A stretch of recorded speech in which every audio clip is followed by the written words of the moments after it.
Biblia en el libro de Apocalipsis, hermano.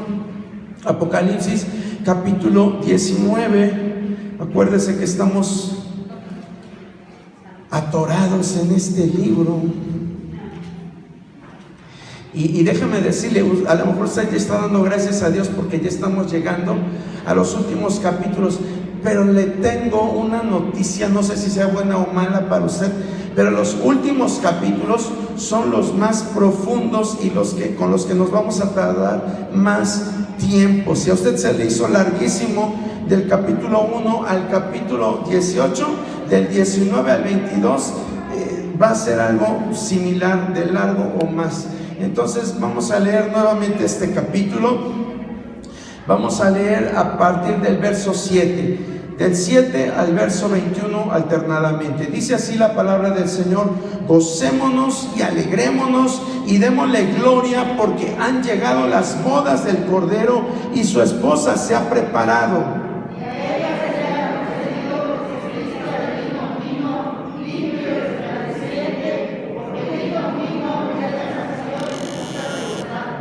Y el ángel me dijo: escribe, bienaventurados los que son llamados a la cena de las bodas del Cordero.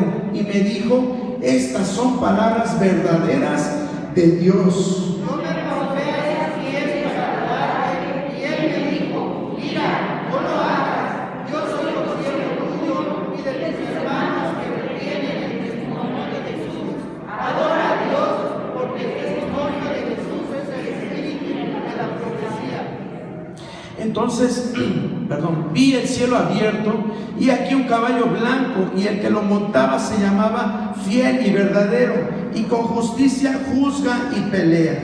Sus ojos eran como una llama de fuego, y había en su cabeza muchas diademas, y tenía un nombre escrito que ninguno conocía sino él mismo.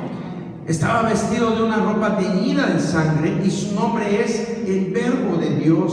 Y los ejércitos celestiales, vestidos de lino finísimo, blanco y limpio, le seguían en caballos blancos. De su boca sale una espada aguda para herir con ella las naciones, y él la regirá con vara de hierro, y él pisa el lagar del vino del furor de la ira de Dios Todopoderoso.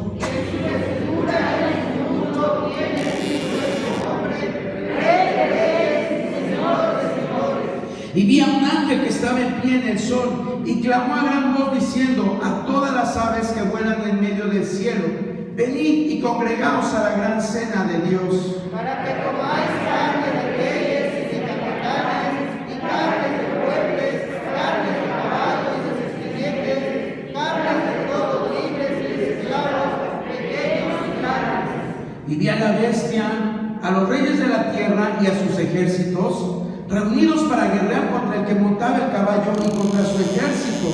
Y la bestia fue apresada, y con ella el falso profeta que había hecho delante de ella las señales con las cuales había engañado a los que recibieron la marca de la bestia y que habían adorado su imagen. Y estos dos fueron lanzados vivos dentro del lago de fuego que arde con azufre. Todos juntos, y los demás fueron muertos con la espada que salía de la boca del que montaba el caballo, y todas las aves se saciaron de las carnes de ellos. ¿Puede sentarse, hermano? Bueno, pues hace 8 días veíamos acerca de, nos enfocamos mucho en el pasaje que está en el verso 7, dice: gocémonos y alegrémonos y démosle gloria, porque han llegado las bodas del Cordero y su esposa se ha preparado. Y también veíamos el 8 que decía: y a ella se le ha concedido que se vista de lino fino, limpio y resplandeciente, porque el lino fino es las acciones justas de los santos. Y ahí empezamos a hablar de algo que no está aquí mencionado, pero que sabemos que también va a suceder un poco antes de las bodas del Cordero. Y esto que va a suceder un poco antes de las bodas del Cordero, allá en el cielo, no en la tierra, es lo que Pablo conoce como el tribunal de Cristo, la recompensa por tus acciones. la recompensa que vas a recibir por lo que hiciste en la tierra, sea bueno o sea malo.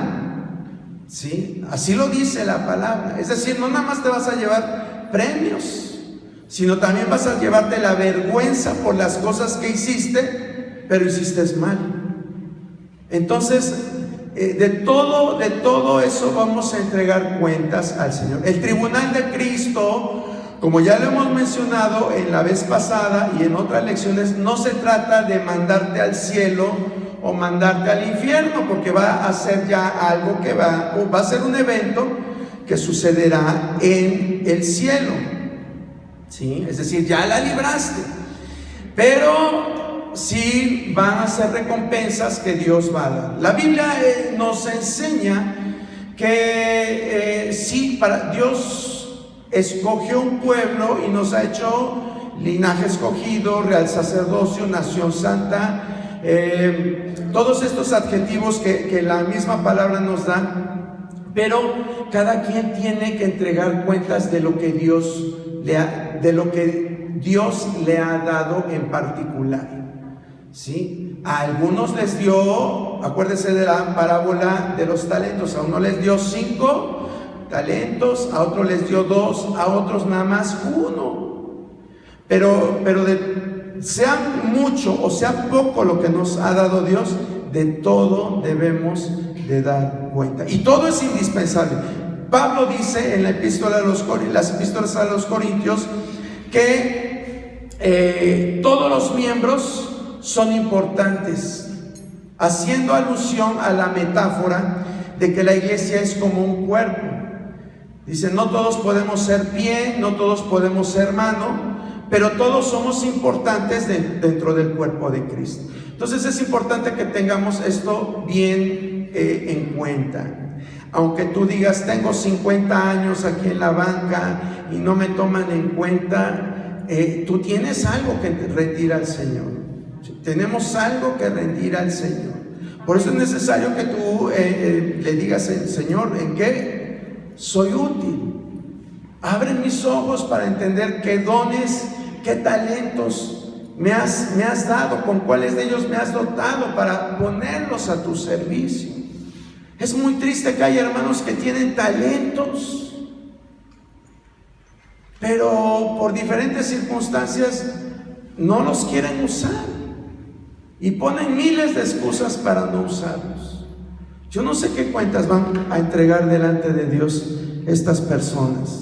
O sea, son personas que ya saben en qué Dios las usa, y a pesar de eso siguen en su banca plácidamente, tranquilos, dedicándose a diferentes cosas. No le digo que a su trabajo, a veces sí el trabajo nos impide pues estar al 100% trabajando en la obra, pero también la Biblia dice que el que no trabaja, que no coma. Entonces tenemos que trabajar, pero el tiempo que dispongamos fuera de trabajo, fuera de tus horas para la familia o cosas de bien, pues dedícalos a servir al Señor. ¿Sí? Debemos de servir al Señor. Ya no voy a redundar en el tribunal de Cristo, pero sí guardemos en nuestra mente que Dios nos va a llamar a cuentas por todo lo que hicimos, sea bueno o sea malo. Y después del tribunal de Cristo vienen las bodas del Cordero. ¿Por qué primero el tribunal de Cristo y después las bodas del Cordero? Porque aquí mismo en el verso 8 nos está diciendo que la novia se va a ataviar de lino fino, limpio y resplandeciente, pero está hablando en sentido metafórico. Y usted va a decir, ¿por qué metafórico? Bueno, en primer lugar, pues porque está usando la figura de una mujer, ¿sí? La iglesia pues está compuesta de hombres y de mujeres, entonces no significa que toda la iglesia sean mujeres, sino que está usando una metáfora aludiendo a que la mujer que se viste de lino fino y que es la novia, se viste con ese lino fino. Pero ¿qué es el lino fino, limpio y resplandeciente? Dice, son las acciones justas de los santos. Son las acciones justas de los santos. Por eso es necesario que primero Dios juzgue nuestras acciones, nuestras obras. para que en base a lo que tú hiciste, te presentes delante de Dios y de Jesucristo. Delante de Dios y de Jesucristo. Por eso entonces, primeramente, es el tribunal para que se juzguen nuestras acciones y después las bodas del Cordero. He buscado información para ver si algún sabio erudito de la palabra podría aludir a lo que en sí son las bodas, porque nos habla después de la cena de las bodas, ¿sí? Es decir, ya nos habla de la fiesta, pero en sí las bodas no sabemos en qué consiste. Esa es la realidad.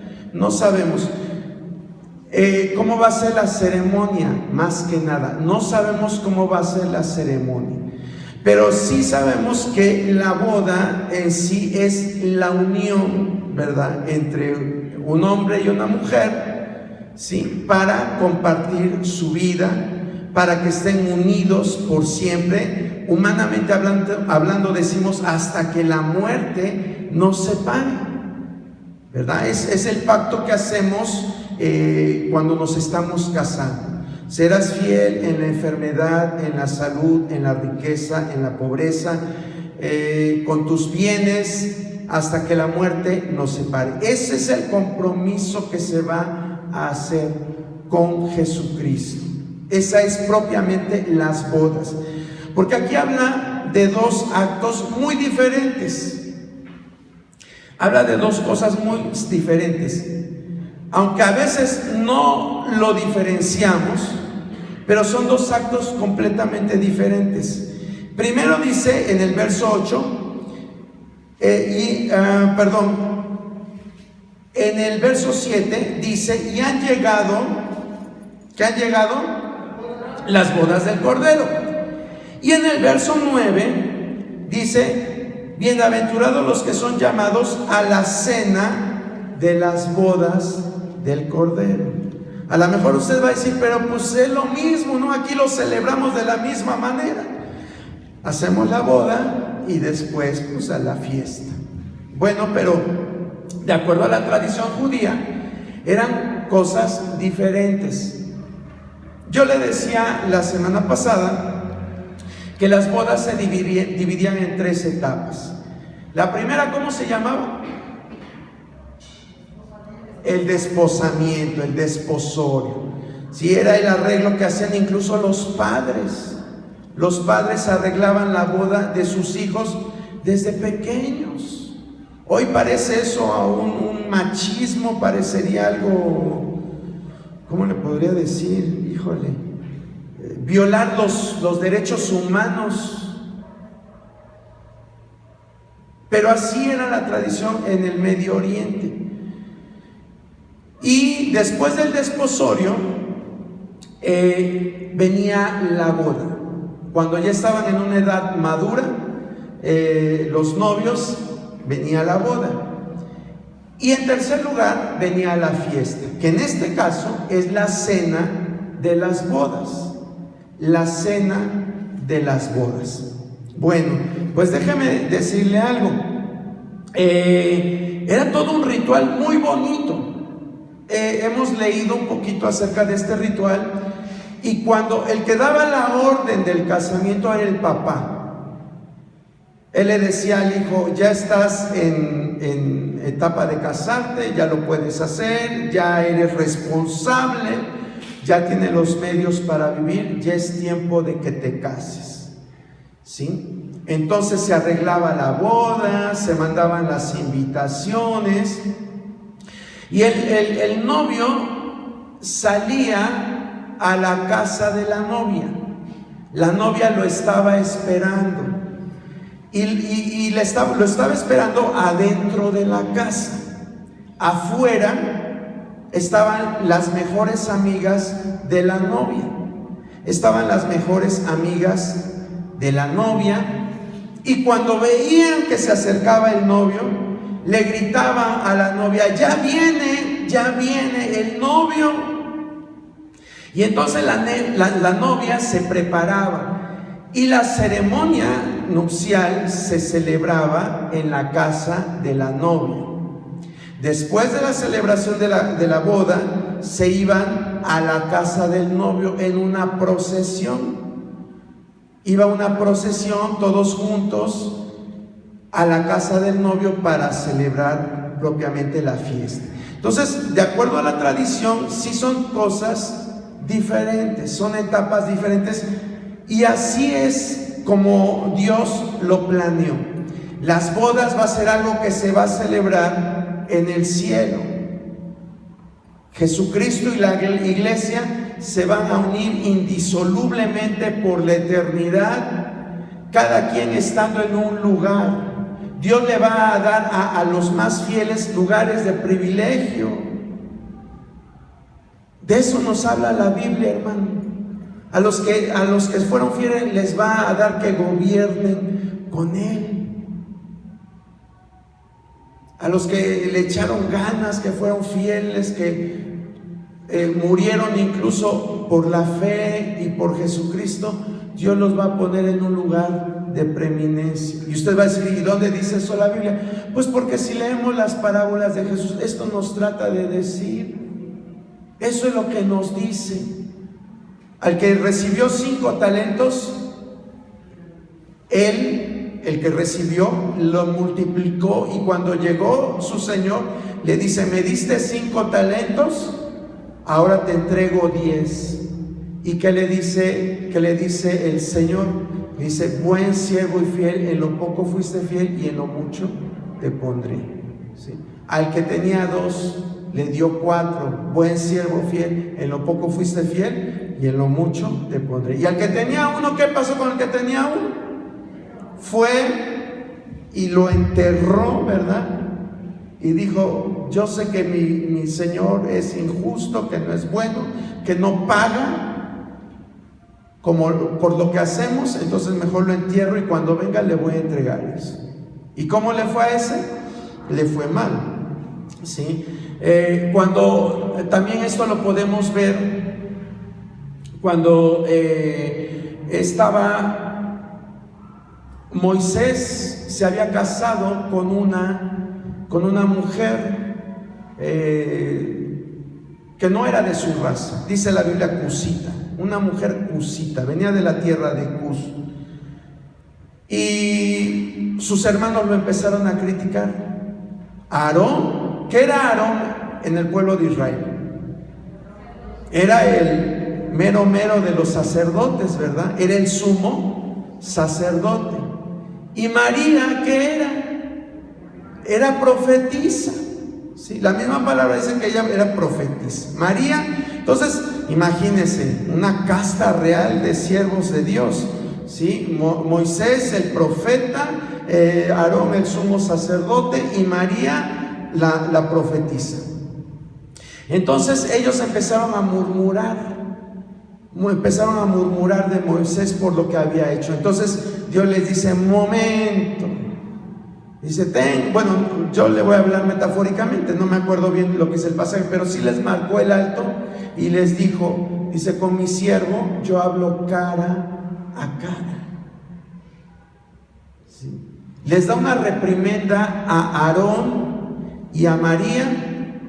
Y María, ¿qué le pasa a María? Viene un juicio sobre ella y queda leprosa. Entonces, ¿con esto qué le quiero ejemplificar? Le quiero ejemplificar que Dios nos llama a su servicio, pero algunos tienen más responsabilidad. No es de que sea más mi cargo que el de los demás, no, al contrario. Entre más alto está alguien en el servicio a Dios, es más la responsabilidad, hermano. Entre más alto, a veces decimos, ay, yo puedo hacer lo que hace él, porque lo escogieron a él. Pero no sabemos que el que está más alto tiene más responsabilidad. Jesús dijo, en los reinos de la tierra, el que tiene un cargo más alto, todos le sirven. Pero en las cosas de Dios no es así. El que quiere ser más alto tiene que ser servidor de todos. ¿sí? Así es como lo marca la palabra. Pero sí hay esto, vamos a llamarle humanamente, a lo mejor no es la mejor palabra, pero es la que se me viene. Sí hay rangos. Cuando también los rebeldes que había en el tiempo de Moisés se opusieron a lo que Moisés planeaba para el pueblo, dijeron, pues que solo Moisés puede dirigir al pueblo. Se me olvidó el nombre de estas personas, creo que eran Natán, Datán, Abirán, no me acuerdo si eran de tiempos de Nehemías o eran los de Moisés, pero había un grupo de rebeldes y dijeron, nosotros también somos levitas. Acuérdense que la tribu levita era la que había sido escogida por Dios para servir. Entonces estos rebeldes formaban parte del sacerdocio, formaban parte de los que servían en el tabernáculo. Todavía no había templo, estaba el tabernáculo y servían en el tabernáculo. Y quisieron decir, pues que solo Moisés puede dirigir al pueblo, nosotros también servimos a Dios. Y cuando ellos se pusieron en esa posición de orgullo, vino un juicio contra ellos, y dice la palabra que la tierra se abrió y se los tragó. ¿Sí? Entonces estos dos ejemplos nos deben de servir para saber que sí es cierto, Dios pone a ciertas personas en lugares altos. Dice la palabra, el que desea obispado, buena cosa desea, pero tiene que ser, y vienen una serie de requisitos, ¿verdad?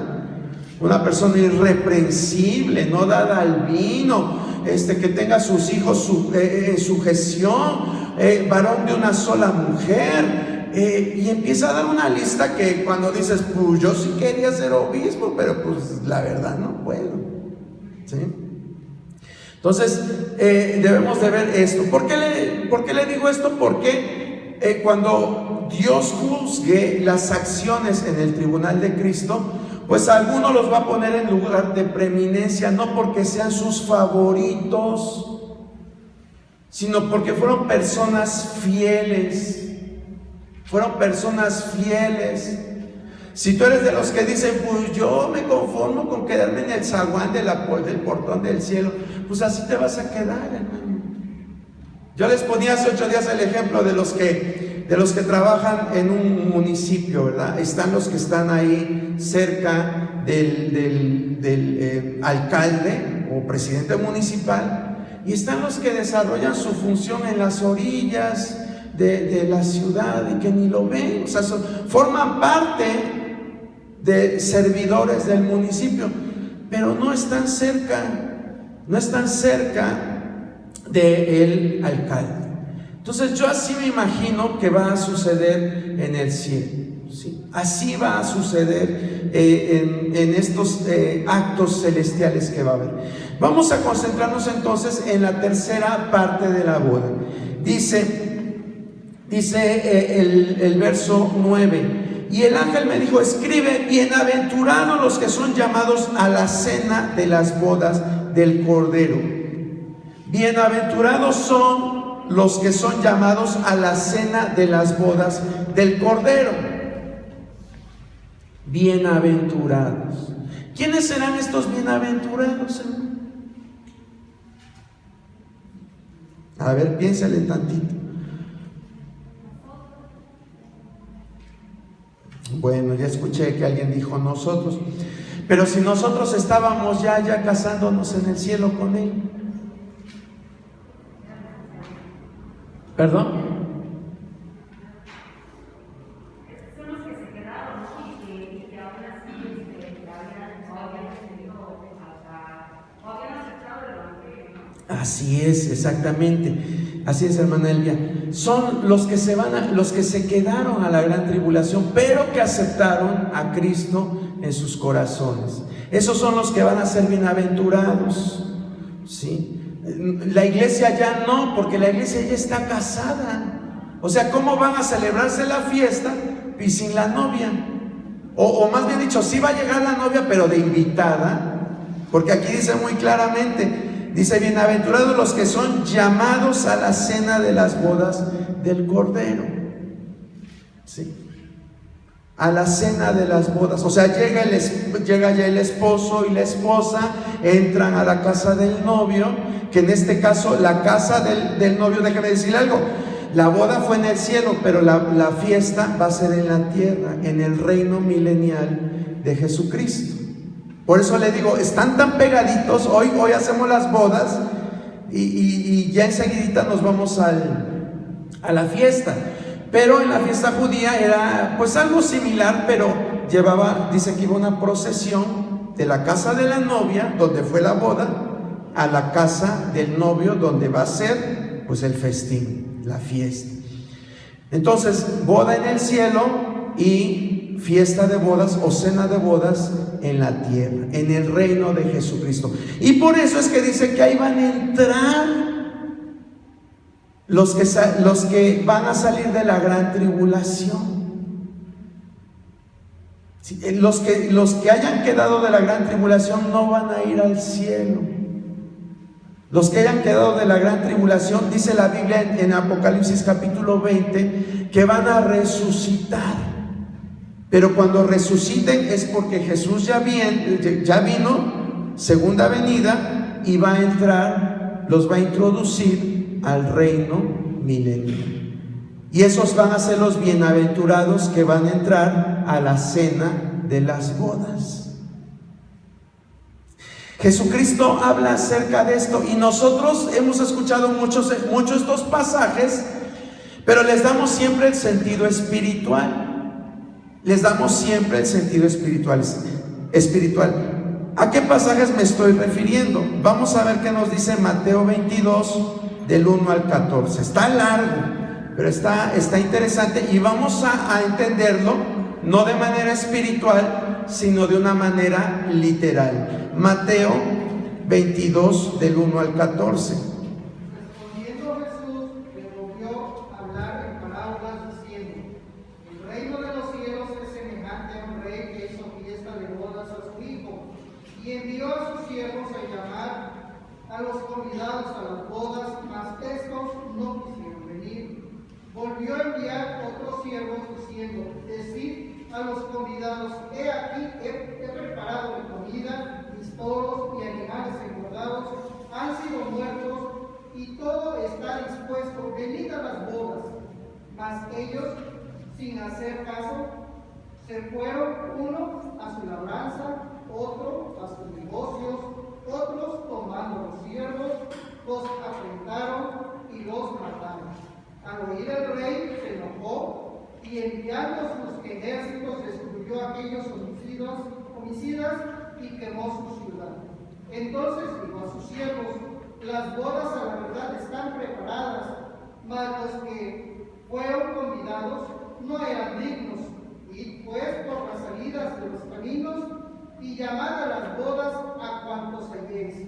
Y saliendo los siervos por los caminos, juntaron a todos los que se hallaron, juntamente malos y buenos, y las bodas fueron llenas de convidados. Y entró el rey para ver a los convidados, y vio allí un hombre que no estaba vestido de boda, y le dijo: amigo, ¿cómo entraste aquí sin estar vestido de boda? Mas él enmudeció.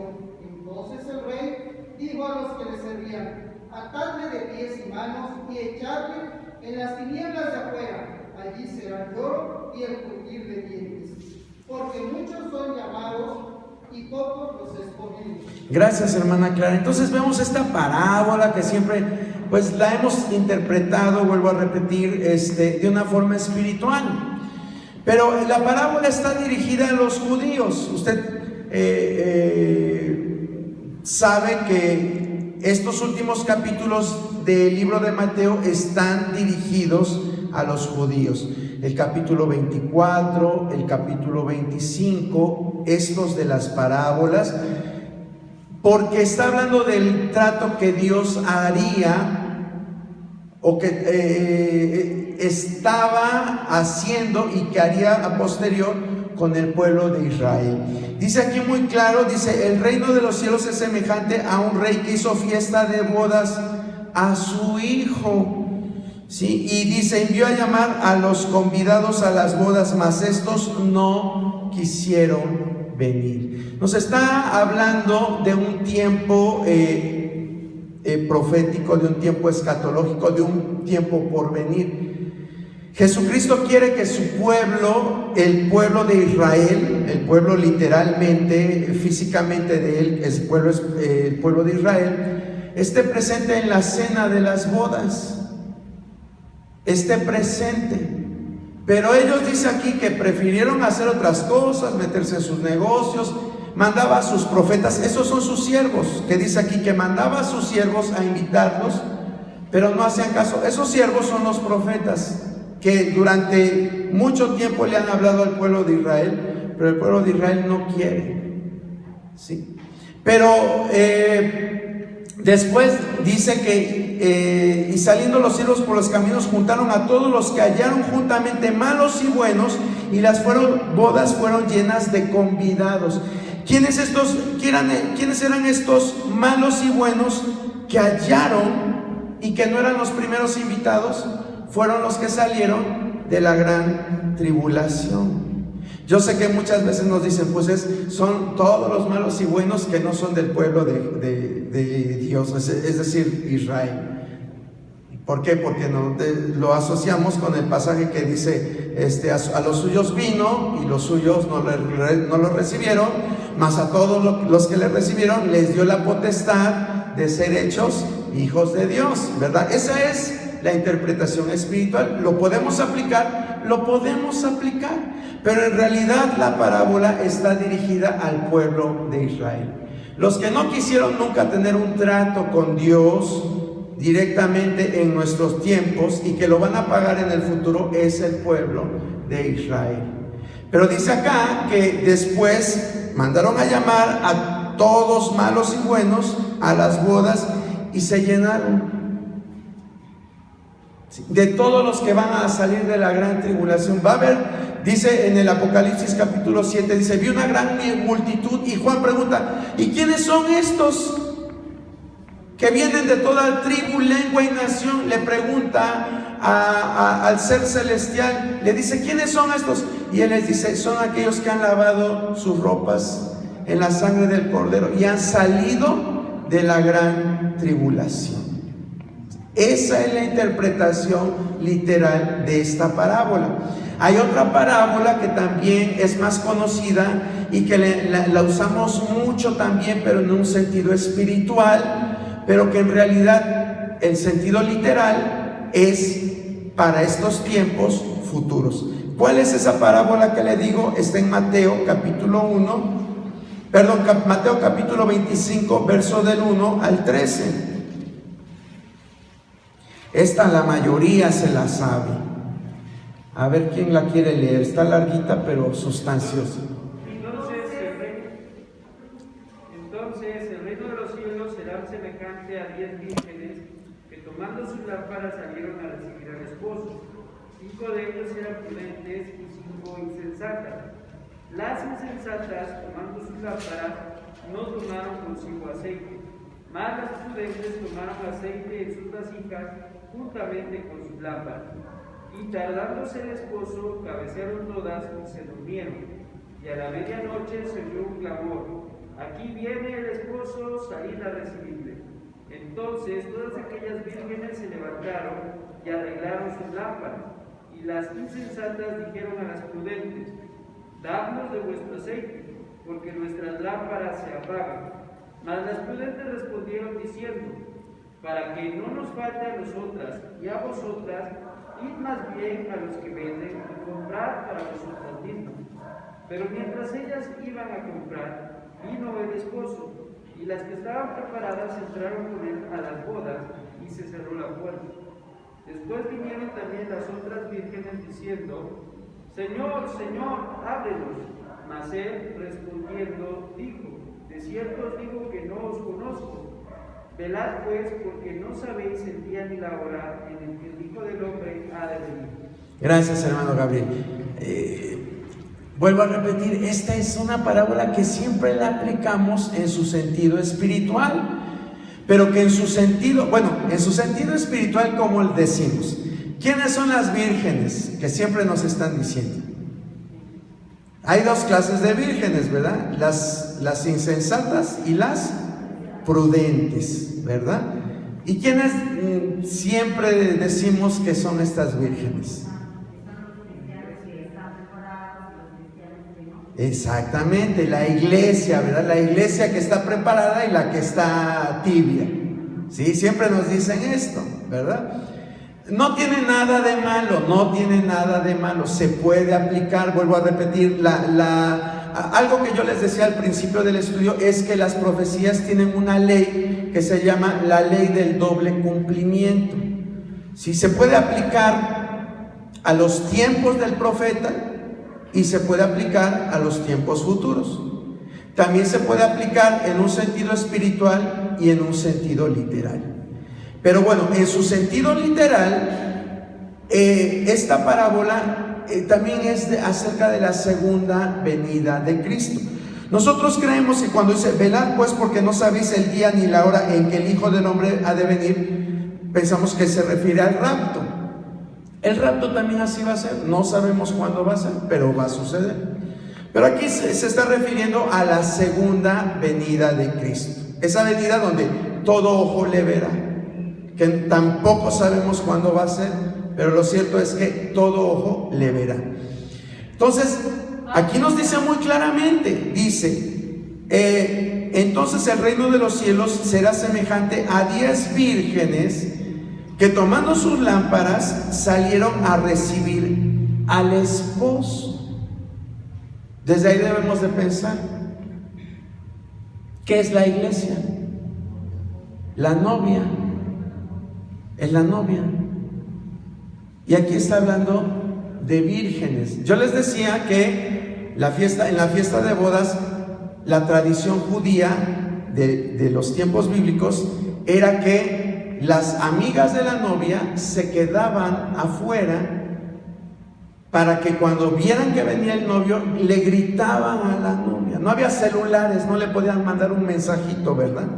Entonces le gritaban, ya viene el novio. Y entonces la novia empezaba a arreglarse, ya estaba vestida, ya estaba arreglada, pero pues se paraba, se jalaba el vestido, que no se le viera mal, para que cuando llegara el novio ya estuviera como una muñeca hermosa. Entonces, la novia, aquí no menciona a la novia, solamente menciona a las vírgenes y al esposo. Pero las vírgenes, ¿quiénes son? Las vírgenes es el pueblo de Israel. Va a ser el pueblo de Israel. Acuérdese que va a haber un remanente fiel durante la gran tribulación. Las prudentes va a ser ese remanente fiel de Israel. Las insensatas va a ser el pueblo de Israel, que aunque sean el pueblo escogido, pero si no aceptan a Cristo se van a quedar. No van a entrar a la fiesta de bodas como esta parábola lo dice, no van a entrar. Dice aquí, después vinieron también las otras vírgenes diciendo, Señor, Señor, ábrenos. Mas él respondió, dijo, de cierto os digo que no os conozco. ¿Sí? Es decir, se van de la casa de la novia a la del novio, cierran la puerta, el novio, obviamente la novia está dentro con él, y las vírgenes insensatas ya no entraron. Pero si se da cuenta, o sea, aquí aunque no se habla de la novia, pero la novia es la iglesia. Es decir, la iglesia no figura literalmente en esta parábola. Es una parábola que Jesús se le está dando exclusivamente a los judíos. Les está diciendo, dentro del pueblo judío hay un remanente fiel, que son las prudentes, y también hay un pueblo insensato, que aunque se va a reactivar el tabernáculo y se van a ofrecer holocaustos durante un tiempo, pero no van a reconocer a Cristo. Y cuando termine el tiempo de gran tribulación, aunque quieran entrar al reino milenial, no van a entrar. ¿Sí? Esa es la interpretación real o literal, vamos a decir literal. Vuelvo a repetir, no está mal que lo interpreten o que se interprete casi siempre como en su sentido espiritual, no está mal, ¿sí? Porque luego van a decir, pues es que el hermano dice que pues no importa si eres insensato o eres prudente, vas a entrar de cualquier forma, porque eres la novia. Pues no, ¿verdad? No es así. También nosotros, si somos tibios, no vamos a entrar a las bodas, no vamos a ser parte de la novia. Pero es necesario que sepamos realmente y que entendamos la palabra de Dios en su sentido literal. ¿Le podemos dar interpretación espiritual? Sí le podemos. Algo similar sucede, por ejemplo, con Juan 3:29. Juan 3:29, y a lo mejor lo hemos leído, pero pues decimos esto, ¿qué onda? ¿Por qué dice así la palabra? El que tiene la esposa es el esposo, mas el amigo del esposo que está a su lado y le oye, se goza grandemente de la voz del esposo, así pues mi gozo está cumplido. Gracias, hermana Chávez. ¿Quién estaba hablando? ¿Quién estaba diciendo esto?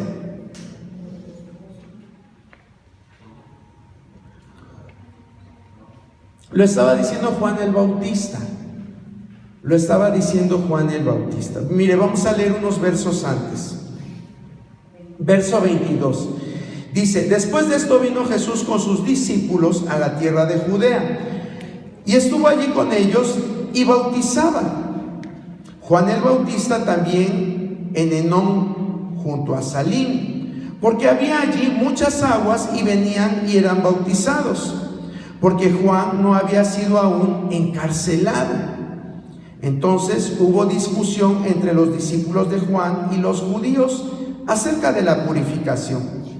Y vinieron a Juan y le dijeron: Rabí, mira que el que estaba contigo al otro lado del Jordán, de quien tú diste testimonio, bautiza, y todos vienen a él. Respondiendo Juan y dijo: no puede el hombre recibir nada si no le fuere dado del cielo. O sea, se estaba refiriendo a Jesús.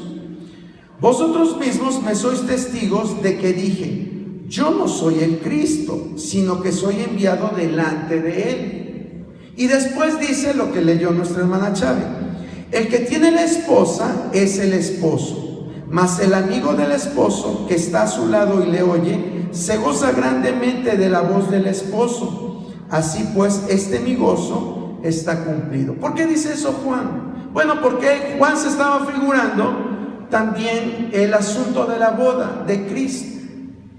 Y Juan se ve a sí mismo como uno de los amigos. Recuerden, bueno, es que también no le dije, en la procesión que iban, o sea, llega el novio a la casa de la novia, ahí están las vírgenes, se casa, celebran la ceremonia civil, y de ahí se van. Pero se van a la casa del novio, pero de la casa de la novia a la casa del novio lo van acompañando los amigos del novio. ¿Sí? Yo nunca lo he visto, pero yo creo que es una ceremonia bonita. Y como generalmente celebran las bodas en la noche, dice que llevaban antorchas. Algo quizás muy antiguo, pero bonito. Entonces, aquí Juan se está considerando el amigo que va al lado del esposo, pero él no se considera parte de la novia, sino él es amigo. ¿Por qué? Porque él fue considerado todavía dentro del tiempo, del periodo de la ley mosaica. ¿Sí? De hecho, Jesús dice acerca de Juan el Bautista, dice: él fue el último de los profetas. Sí, él fue el último de los profetas del Antiguo Testamento. Entonces él se considera el amigo, no se considera parte de la novia. Ahora también pues podemos entender esta palabra, porque yo no sé, ¿alguno de ustedes sabía esto? Leía esto y decía, pues mejor me lo brinco porque ni le entiendo. Pero a veces hay pasajes de la Biblia que no entendemos, es la realidad. ¿Por qué? Porque no los vemos desde el contexto global de la Biblia, desde el propósito general de la Biblia, sino que los leemos aislados y decimos, pues quién sabe esto qué significa. ¿verdad? Pero así va a ser. ¿Cuánto va a durar la tercera etapa del matrimonio? ¿Cuánto va a durar? Toda la era milenial. ¿Sí? Va a ser una fiesta estar con Jesucristo. 1000 años, literalmente. 1000 años. Jesucristo viene a establecer su reino milenial. La fiesta de bodas va a ser el tiempo que tarda el milenio. Y ahí va a entrar. ¿Quiénes van a entrar al milenio? Hay mucha gente que dice, ¿quiénes van a entrar al milenio? Bueno, le voy a adelantar un poquito porque esto lo vamos a hablar más detalladamente. Va a entrar Jesucristo, van a entrar sus huestes celestiales, va a entrar la iglesia con cuerpos glorificados.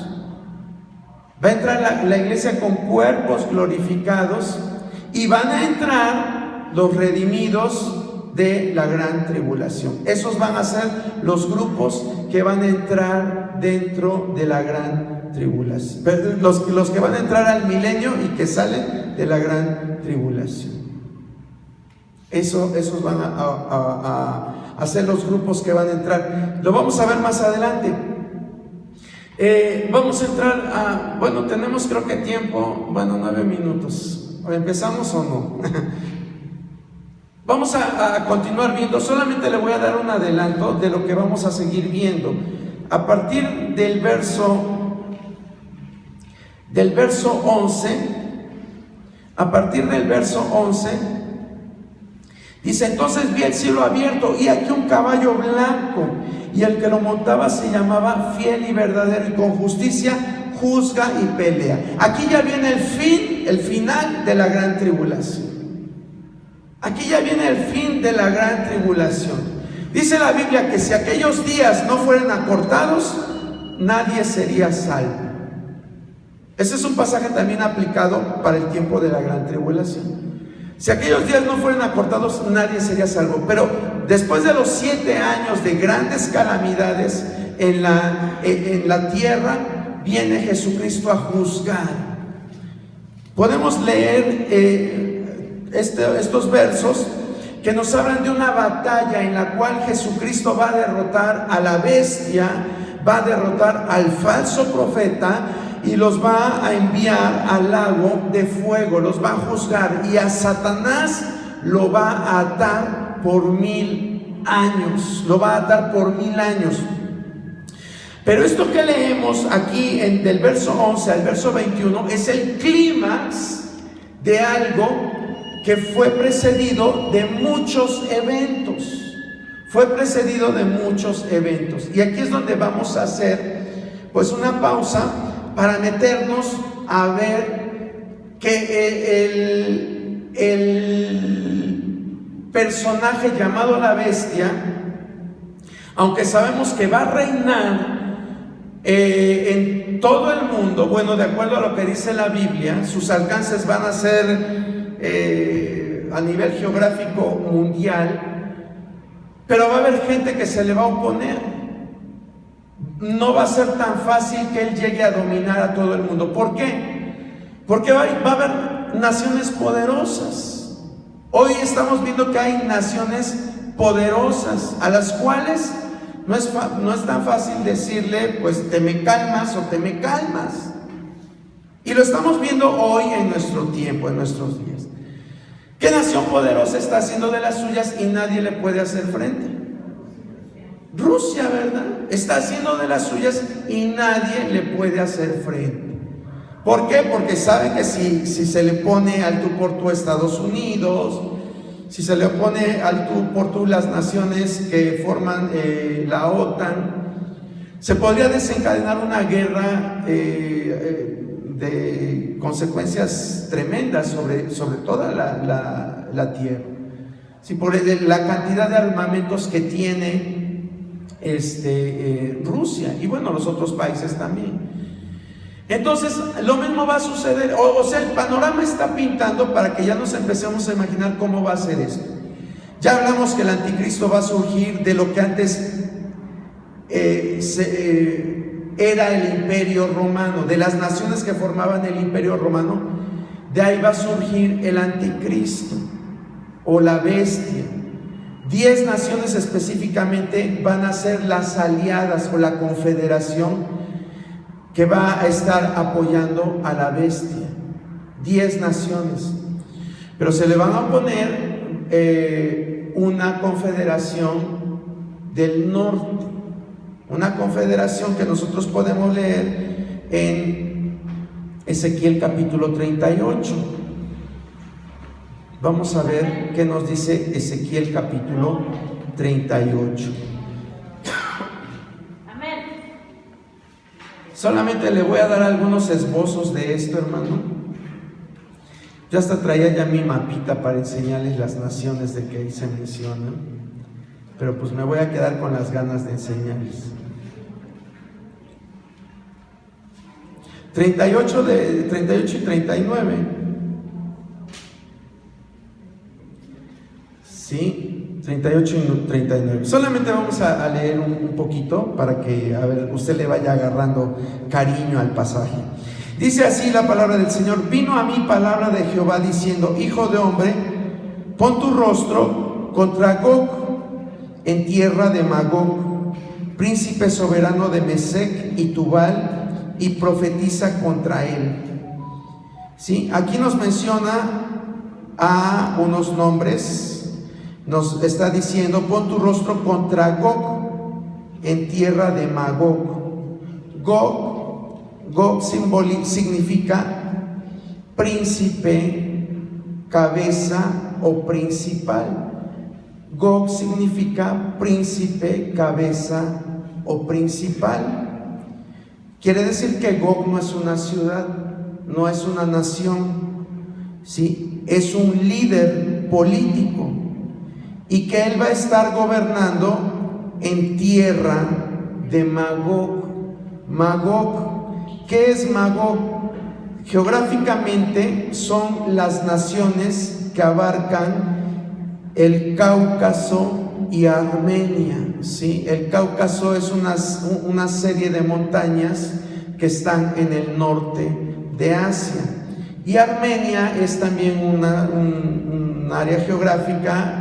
Actualmente es una nación, pero también se le conocía en la antigüedad, y era una región geográfica que abarcaba varias naciones. Aquí en el mapa tenemos a Rusia, ¿sí?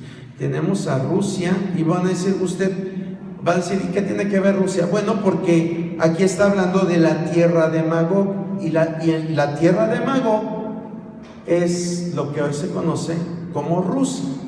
Magog es un nombre que aparece en Génesis capítulo 10, verso 2. Ahí se encuentra primeramente Magog. Magog era hijo de Jafet. Y usted va a decir, ¿y quién es Jafet? Pues Jafet era hijo de Noé. Noé tenía 3 hijos. ¿Quiénes eran sus hijos?